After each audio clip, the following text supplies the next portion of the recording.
மத்திய அரசின் தேசிய கல்விக் கொள்கையை அமல்படுத்திடவும் 5ஆம் வகுப்பு வரை தமிழ் மொழியினை கட்டாயமாக்கிடவும் ஏழை மாணவர்களுக்கும் சமமான கல்வியை வழங்க மறுக்கும் திமுக அரசை கண்டித்து மலைக்கோட்டை மாநகரில் பாரதிய ஜனதா கட்சியின் மாபெரும் பொதுக்கூட்டம் நாள் 23/3/2025 நேரம் மாலை 5 மணி. இடம் மன்னார்புரம் ராணுவ மைதானம், திருச்சி.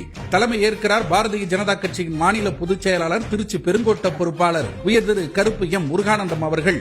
கண்டன பேருரை ஆற்றுகிறார் பாரதிய ஜனதா கட்சியின் மாநில தலைவர் உயர் திரு கே அண்ணாமலை அவர்கள்.